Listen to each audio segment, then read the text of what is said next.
bikuraba cyane nibi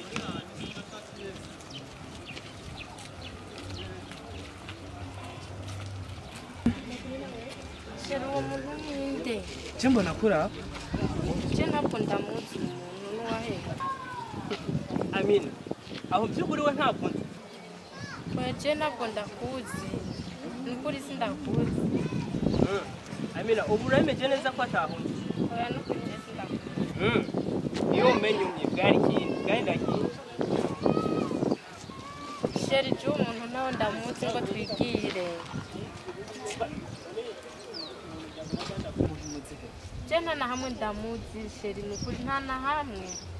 Je duhuriye ngaha nyene. anyene urubahutse kumbesha Hapana sindiko ndakubesha nene nakubesha kugira bifashe. ndagusabye mbwize ukuri None Sheri je nokubesha kugira bimfashikije oya nuko isi no guhenda. Tujye muntu nta na hamwe ndamuzi duhuriye aha nyene ntobonye naje ko natangaye. urase kubimbwiye urase kumbwiza ukuri fata inzira ugenda None Sheri kubera ukomeza uko none basi je wonye twavuganye. hari umuntu yoshobora guhagarara ngaha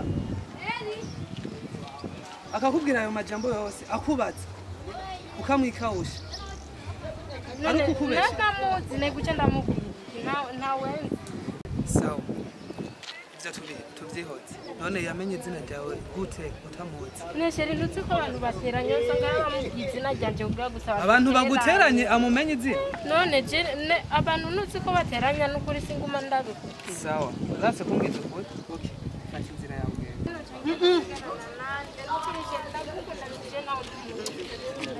fata inzira yawe